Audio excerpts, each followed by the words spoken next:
You have successfully joined the webcast. Please stand by. The meeting will begin shortly.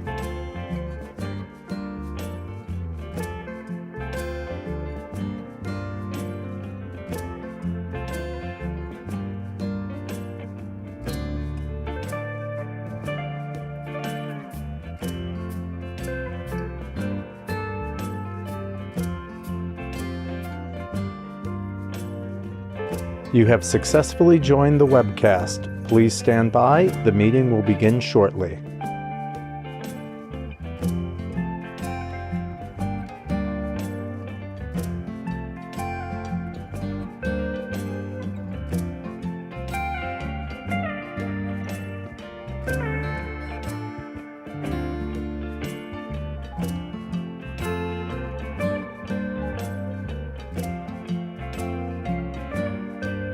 You have successfully joined the webcast. Please stand by. The meeting will begin shortly.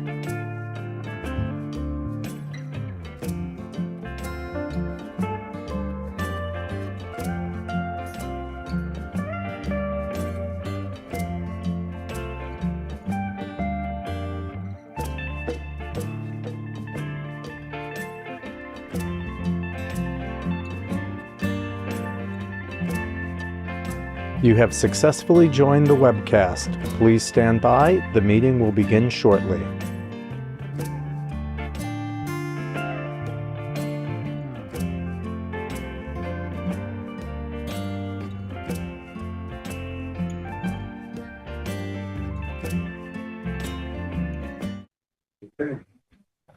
Good morning. My name is Kevin Lord. As chair, I will now call to order the meeting of the Audit and Budget Committee. Members of the New York State Urban Development Corporation doing business as Empire State Development for this Thursday, March 27th, 2025. I'd like to know for the record that this meeting is being webcast. I will note for the record also that the public was given the opportunity to comment on the agenda by submitting their written comments by noon yesterday. And I'll state for the record that no comments were received from the public concerning today's agenda. And we do not have any members of the public in attendance. The committee members have received the materials in advance of today's meeting and are free to ask questions at any time. And since there are no voting items on today's agenda and everything is being presented from information only, we will not be calling on the committee members to indicate any potential conflicts of interest with respect to today's agenda. And before we get to it, I know everybody at the table name except Ed Hamilton. I'm sorry? Ed Hamilton. Hi Ed, how are you? Are you with the ESD or are you with the accounting firm? I should know that, right? That's okay. There's a lot of people here. Were you the one who gave a tour of the place when we moved in? That was you. You were the guy. You were the guy. Very memorable. It was. You did a good job. I remember it. So sorry I didn't bother everybody else. Okay.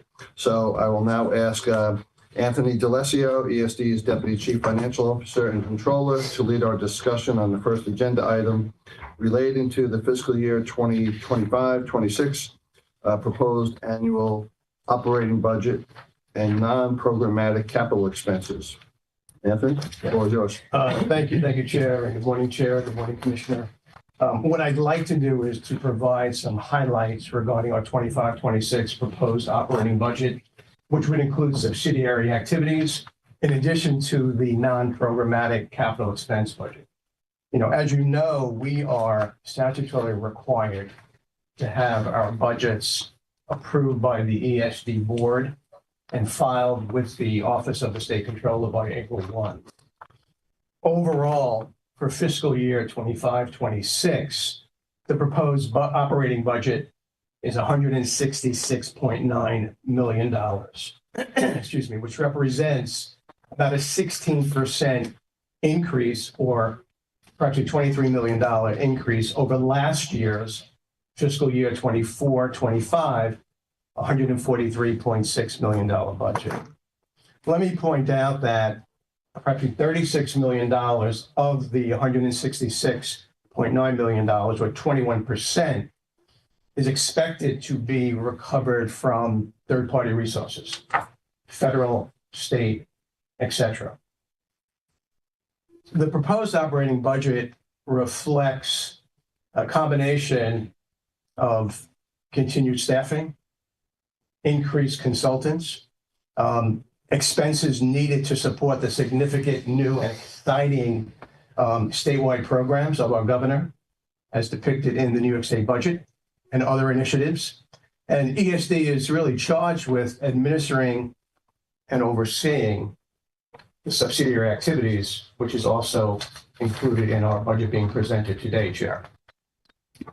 If for any reason changes come into effect to the executive budget before the final state enacted budget is in place, we would come back to the board with any necessary changes, okay, at that point in time. Let me dive into the personal services and then the non-personal services and give you some more details. Within the total operating budget, there is an amount of $99 million included for personal services, which includes salaries and fringe benefits, which is about an 11.5% increase over our budget last year, or $10.2 million.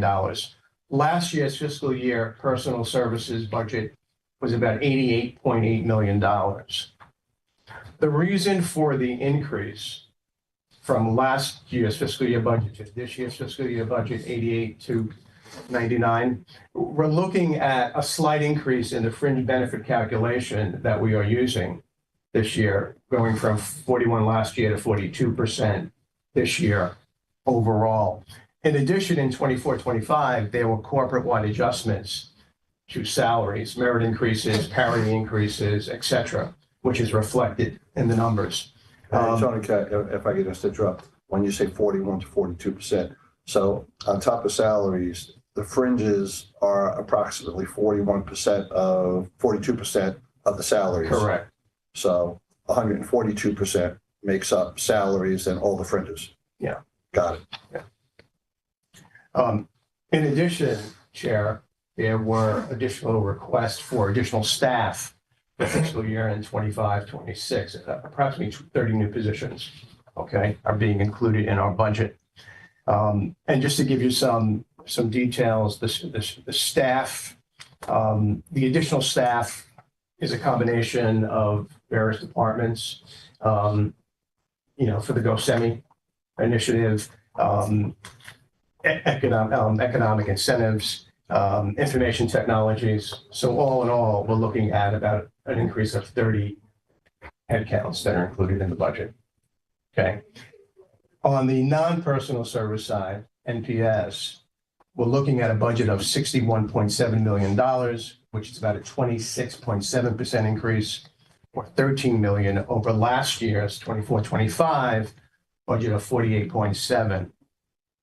Making up that increase, it's a combination of increased consultants that we'll be needing, including over $10 million for the GoSemi initiative, specialized counsel, office space, not just for the corporation, but for the regional organizations and spread throughout, the continuation of IT and digitization, professional development, increased insurance premiums, etc.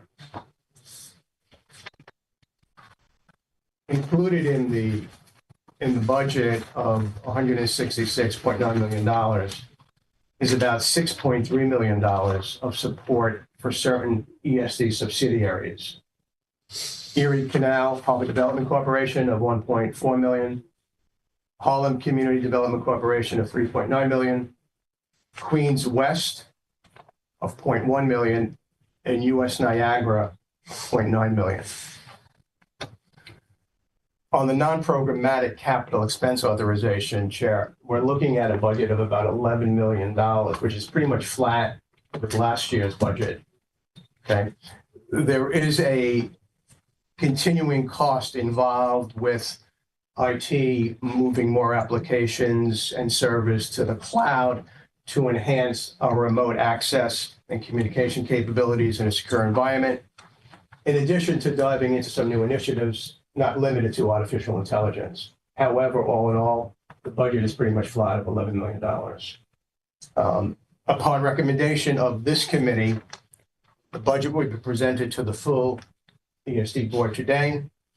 After approval by the ESD board, the budget will be posted to our website and submitted to the state controller as required by state finance law. I only have four more questions. Happy to entertain any First, just, refresh my recollection. This budget is just for UDC, not for the Department of Economic Development, or is this for both? That's correct. This is ESD. Just UDC, ESD? Yeah. Okay. At first glance, when I was reviewing the materials last night, the annual increases from prior years sound quite large, 16%, 27%, 26%, but it's essentially because we keep on, the legislature, the governor, or whoever keeps on adding new programs and they give it to ESD to run, and we got to hire And more we need people staff. to run them. And so 100%. that's essentially what it is. Yeah, Right? And as Tony was saying, the biggest piece of both the PS increase and the non-PS increase is for getting GoSemi off the ground, right? Right. Large consulting contract, which makes up virtually all of the NPS increase, and about most of that. The largest single piece of the head increase is for GoSemi. So sure to get that off the ground. And then there's some other sort of basic stuff, like the IT investments and stuff like that. And the increase in the fringe is expensive because we do stuff with people. Right, Right. exactly. So- And will the department's budget sort of be comparable to all the other state agencies? It'll go up, similar amounts, and most of the new work we put into UDC and the new increased costs are in the authority? Yes. Got it. And when you look at our headcount, Chair, last year we were about 576 people. This year we're at 612 people already. Plus we have 30 open positions. And when you think about the competencies and skill sets needed to deploy some of the initiatives, take the semiconductor industry, highly specialized. And, we may not have all the competencies resident in-house, even though we are trying to hire, but we are using outside consultants, which is driving the cost. And the 612 positions are all in the authority, or is that a combination of both the department and the It's ESD. just ESD? And so then, do we have some people who are in the budget just for the department, and how many people do we have in the agency altogether? The Department of Economic Development has a separate budget. There are about 150 people in that budget, which would be in addition to this. Got in addition to. Yeah. So the bulk of our budget, the bulk of our people are in the entity, ESD. Yes. Got it. Then your reference before the 41% going to 42%, is that comparable to all the other state It agencies? really is. For an agency like Empire State Development, the 40% category is pretty good. And, I went back in time to see where it was over the years. And when you look at the way the calculation is done, you take all your payroll accounts, you take all your fringe benefit accounts, and you see what the total cost is, and it's basically just a percentage to see where we're at. So, 41 to 42 is very reasonable. Got it. A good comparison is if you look at the city, right, and some of its uniform folks, right, fire, police, sanitary, those guys are over 100% fringe. So if you hire someone, Yeah. you pay them 75 and their fringe costs you 80. So their total is like 155. So when you look at us, like in the 40, taking it up a little bit, and it's been flat for a while, right? If you think of it was really growing, then it was flat for a while. Now it seems to be growing again. I think the market sort of You guys- insurance for everything, not just people, but for everything is Right, like right. on a glide path up. You guys both served at the county. What are they like the counties? Is Oh, the counties is significantly worse. significantly higher? Oh, yeah, definitely. Close to the No 100%? question. Probably not that big, maybe for the police, right? Yeah. In Nassau, sure. But no, I think it was like in the 60 range in Got the it. county.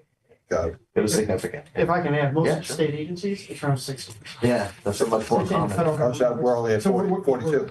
And we took it up from 41 to 42. So then how come we're We are a young, healthy group of people. Look at Mr. Bloodworth here, right? Hope, right? Young as the day she was But our born. employees get Everyone similar gets the same. thing. health insurance and retirement benefits as the other state agencies. And it also takes into account, other benefits like wellness benefits and, commute benefits. So we wanted to keep it sort of universal, 100% of some of the benefits included to see what the fringe would be. So it's, 42% is pretty good. Yep, got it. Thank you. My last question, with the subsidiaries, I know we have a lot of subsidiaries. How come we only provide overhead for some and we don't for others? Is there a reason for that?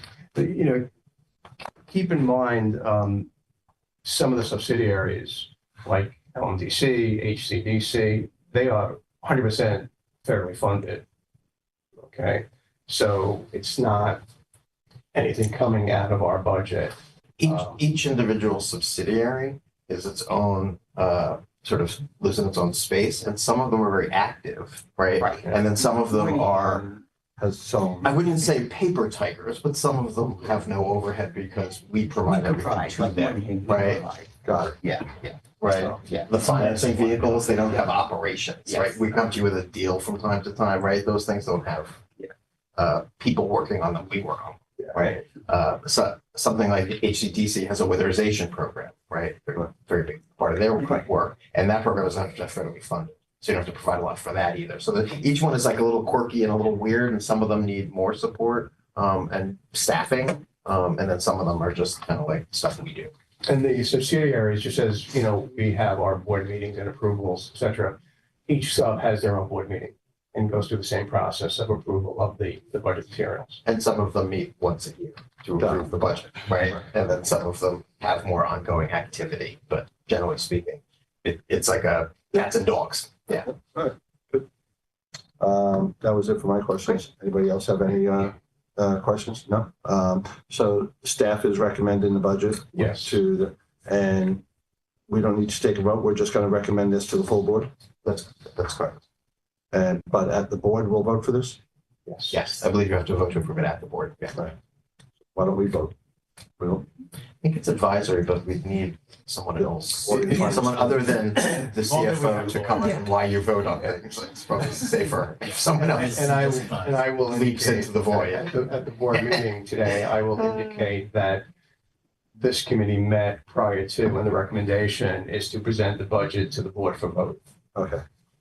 Fine, that works. All right, so, if that's okay, thank you, Tony. Thank you. And, Ray. Thank you. I'll go to the next item. Let's see. We'll go with Steve Konopko, our VP of Internal Audit, and he has 2 items to present to us. Thank you, Chairman, members of the committee. First is the Audit Committee progress update from July through March since our last meeting. Internal Audit has completed five audits and issued the respective audit reports. 2 of those reports were for the ESD Corporation. It was New York State seed funding and tourism return to work, 2 grant programs that the corporation ran. And then we also completed 3 DED audit reports, Excelsior Tourism and NYSTAR. As you're aware, the DED is not under the audit committee, but we do report on it so the committee knows how internal audit is spending its time. In addition, we have a bunch of audits in progress. We have ESD Treasury, ESD Contracts Administration, and working with Felisa on the ESD and DED internal control certifications that we reviewed. We're also in the process of completing DED Global and DED Finance. So that's the progress report since our last audit. The next is the 25-26 audit plan. And as I said, we present both the DED plan and the ESD plan. This year's plan is more heavily toward the ESD corporate side, where last year we spent a significant amount of time in DED as those projects hadn't been audited in quite some time. So on page 4 of my report is the plan for ESD. It's about 5,300 hours.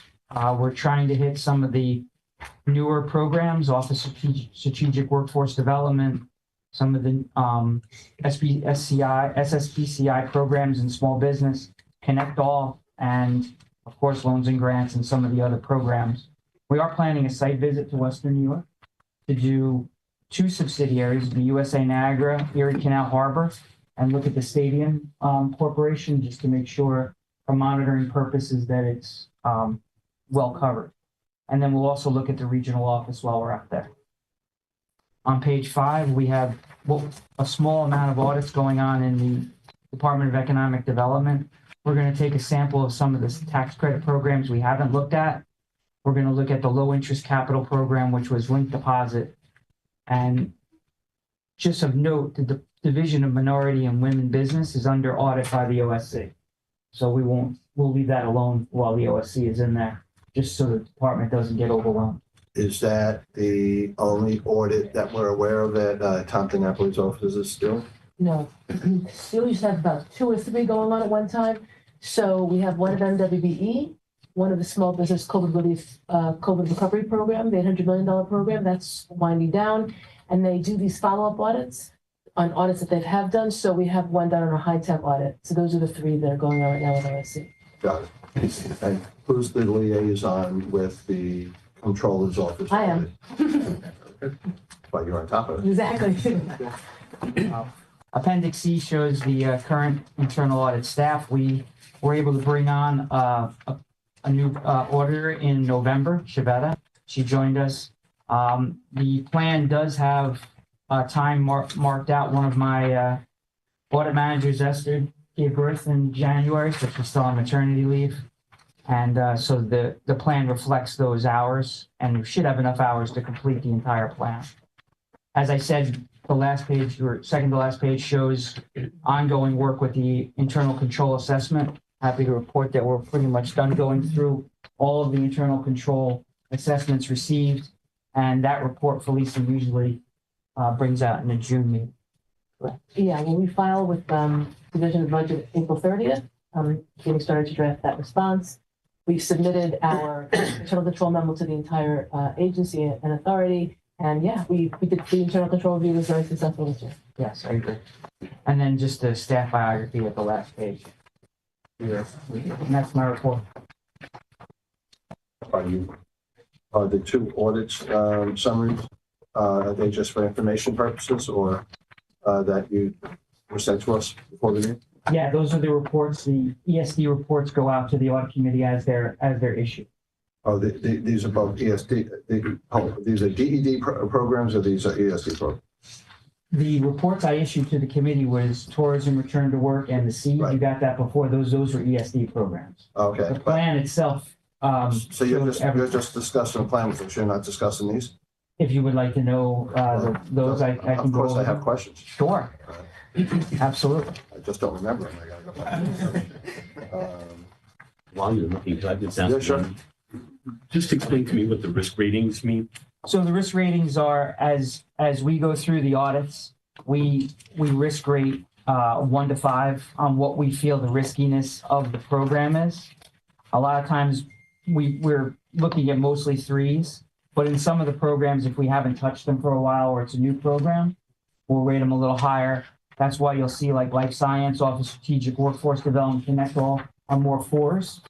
Those are life sciences we haven't audited yet, and Office of Strategic Workforce Development and Connect All are brand new programs. So risk is defined as what? As the likelihood of you finding something inappropriate or More the irregular? likelihood that we haven't reviewed it yet. So we are looking at the controls management has set in place for the risks they identified, and their controls mitigate those risks. So we just haven't reviewed that yet. So from an audit perspective, we would consider that in our world a little bit more risky of a review than something we look at every year. Understood, thanks. And the internal control review very much addresses risks. So a newer program, you haven't tested the controls you have as well, so it's riskier, right? But older programs that have gone through things repeatedly, you pretty much have, there's always risk in every program, but they're generally addressed. So that's why the newer programs have higher risk. Makes sense, thanks. And as we do the audit, just so you know, like if we did Office Strategic Workforce Development, found the controls are operating as designed, that risk rating would go down in the next one. Yeah, so my question on page 7, this is the tourism return to work program. So I see the references to a couple of folks who are overpaid.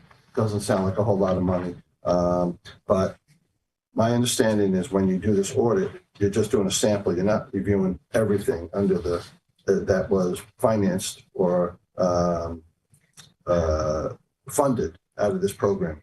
So how do we know there are not other entities that were overpaid or underpaid if you only did a sample of the entities that were funded for your audit? So in this particular case, what we noted in the audit is they used a program in SharePoint to do calculations. And one of the options in the enhanced program, it was built of two tranches. There was a first tranche and there was a second tranche. The second tranche had two options. And in the option B, there was a mistake in the formula.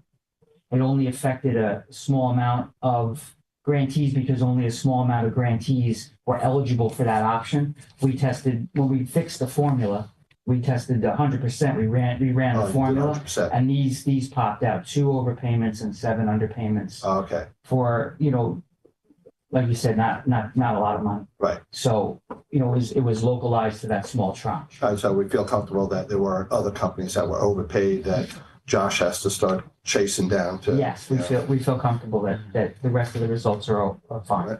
Thank you. And let me see if I had a question on the seed funding.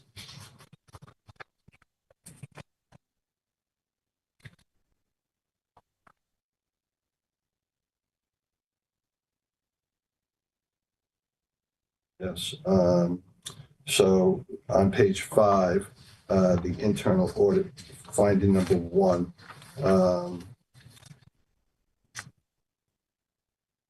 The issue that was identified with this entity, did it amount to fraud or was it just mistakes? And if there was fraud involved, do we make referrals, to, the proper entities? There was we didn't discover any fraud in Not in seed. seed. What we had was, they applied twice and were able to get the grant twice, but they only should have got it once.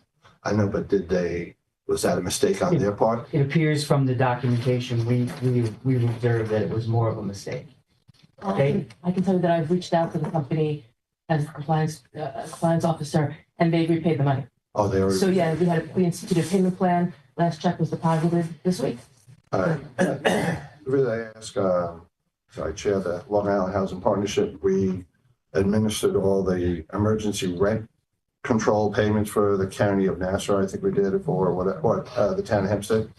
And there was an entity that applied twice and deliberately, and so we had to make a referral to the Nassau DA's office and they took it from there. And so we felt comfortable that that's not the case here. It was just it was an oops, and was an they oops. paid it back. And I contacted them. They contacted me immediately and asked for a payment plan. Those are my only questions. Okay, I read everything you send me. Thank you. So any questions, Ben? Benson? Oh. All right.